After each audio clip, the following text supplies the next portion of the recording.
Asia Times, 12th of April 2023, looking down, a bottomless, dark pit of Chinese enslavement is Pakistan, which is indebted to China. China has ruled Pakistan as part of a debt trap policy. China and Pakistan recently observed the 10th anniversary of the $64 billion China-Pakistan economic corridor with goodwill and backslapping. However, a warning from Syed Tariq Fatemi, the Prime Minister of Pakistan's Shehbaz Sharif's special assistant, contradicted the lightheartedness. Overdue payments to the Chinese IPPs, the independent power plants built and operated by China in Pakistan, currently stand at $1.5 billion, the author stated. Chinese businesses are concerned about this. Fatemi's message to Pakistan's Planning Commission mentions 3 power projects at Hub, Sahiwal, and Port Qasim. Hub is located in Balochistan, Pakistan, while Sahiwal and Port Qasim are in the provinces of Punjab and Sindh, respectively. The much-touted CPEC is not proceeding precisely as expected, and it's not simply because of Pakistan's recent political and economic unrest. The fate of the CPEC has once again brought into doubt the strength and stability of the Pakistani state. Its ingrained issues have now spread into the social and economic realms. Even its all-weather ally, China, and the CPEC, its flagship project, have started to suffer. 2 issues were noted in Fatemi's letter. First, Pakistan lacked the foreign currency to purchase the kind of coal these power facilities required. Second, it lacked the funds to meet its primary sponsor's obligations with China. According to a recent IMF assessment, China owes $30 billion of Pakistan's $126 billion foreign debt. Due to Pakistan's inability to import LNG, other gas-based power facilities are also in trouble, despite Balochistan's large but inefficiently used deposits. A severe power crisis is affecting more than half of the nation. Businesses and people are both struggling. Infrastructure for the rail and road systems was just one aspect of the CPEC. The CPEC was intended to create the power plants necessary to electrify substantial portions of a country that had long been without that essential good, in addition to the trade corridor connecting the port of Gwadar in Balochistan to China's Xinjiang province. In addition to various mining projects, particularly in unstable Balochistan, there were plans to establish special economic zones to increase Pakistan's exports and serve as centers for international transportation. A country called Pakistan that China occupies. By 2030, the CPEC projects were expected to boost Pakistan's economy by 2% and 2.5%. bringing at least 2.3 million new jobs to the region. Those targets appear far away and are covered in Chinese lies. Little more than 46,500 jobs had been added 10 years later. Only approximately 20% of the projects have been finished, according to Andy Khan, patron-in-chief of the Pakistan Institute of Constitutional Studies, due to insurgent activity in vital areas and Pakistan's failure to pay the required financing. Other sources based in Khyber Pakhtunkhwa, Balochistan, and Sindh concur. Sources in Pakistan, especially those in Balochistan and Khyber Pakhtunkhwa, frequently decline to speak on the record these days out of fear for their lives. Many people, including China, accuse Pakistan's rebels, terrorists, and resistance organizations of being too responsible. Others contend, more menacingly, that the Pakistani military cannot be solely blamed since it is deeply corrupt. According to them, the real issue is Pakistan's inability to manage its economic and administrative affairs well enough to develop and reap sufficient benefits from intricate projects like the CPEC, which were misrepresented while being promoted. Companies engaged in mining, such as the Sendingro Coal Mining Company, have complained in writing to the Federal Power Ministry about difficulties securing letters of credit. Concerns about international remittances have negatively impacted mining operations. Chinese, Australian, and Canadian corporations were involved in highly publicized contracts at Reko in the Chagai Hills of Balochistan, to mine for copper and gold. They have come to a stop. At Reko, nothing is happening. Projects are halted, according to Khan. According to sources, they suffered from poorly negotiated contracts even when objectives were reached, and power plants were constructed. Instead of relying on native resources like coal from Pakistan's Thar Desert, most power plants were to be run on specific grades of imported coal that provided China with economic benefits. Even the centerpiece of the CPEC, the port of Gwadar, is powered by Iranian power thanks to a nearly 30-year-old agreement that saw parts of Pakistan's western regions electrified using imported power. Doubtful data of Chinese origin.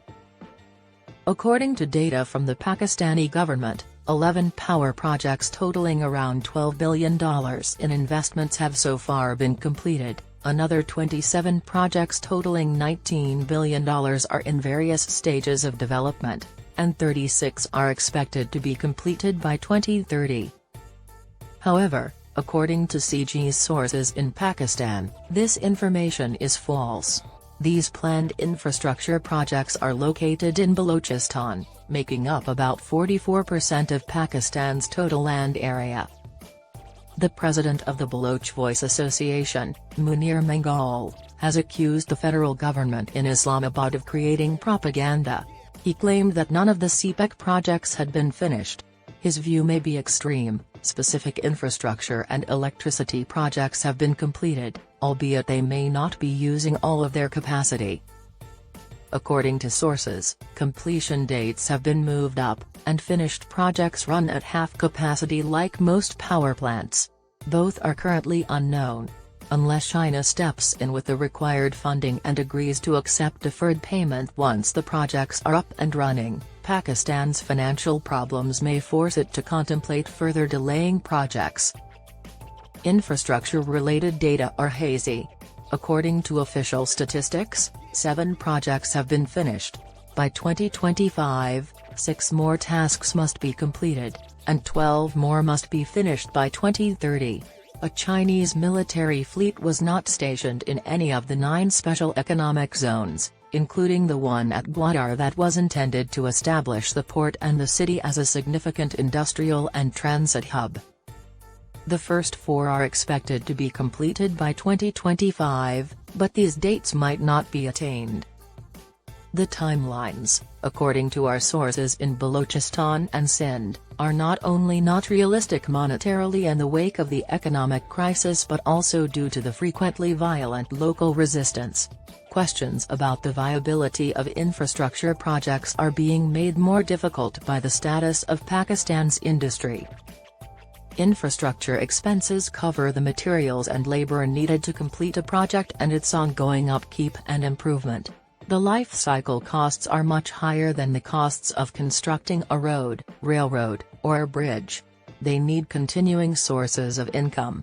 In April last year, the IMF warned about Pakistan's deindustrialization.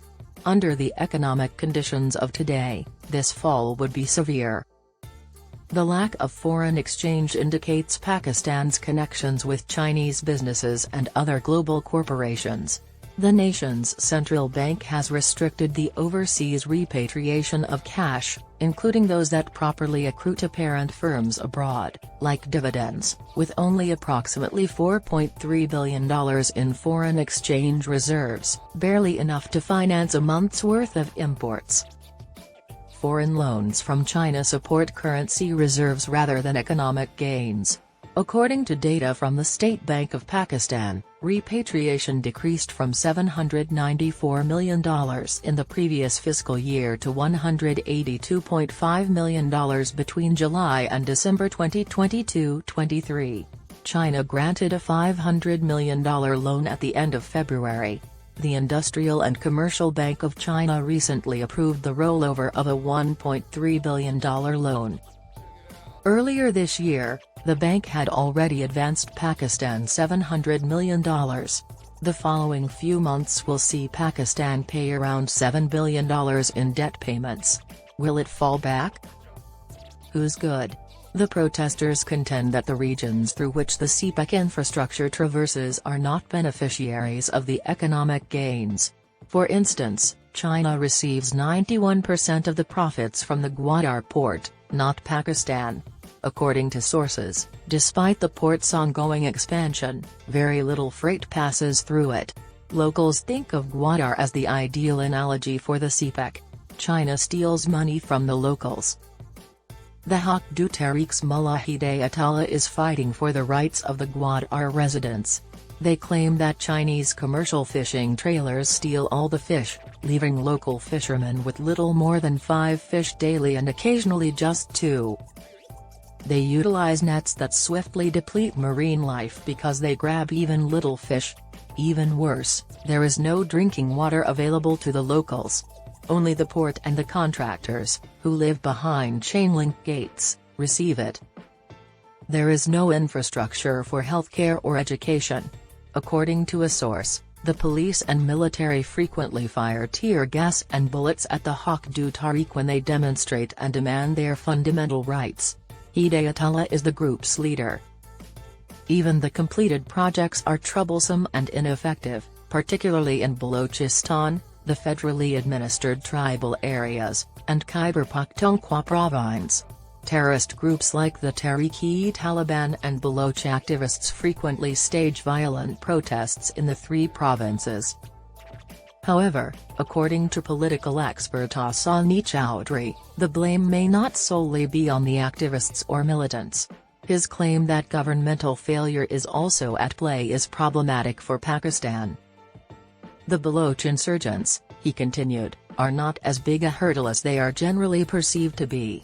The most significant obstacle, in my opinion, is Pakistan's political unpredictability, exacerbated by a centralized state structure that is unworkable for any contemporary nation-state.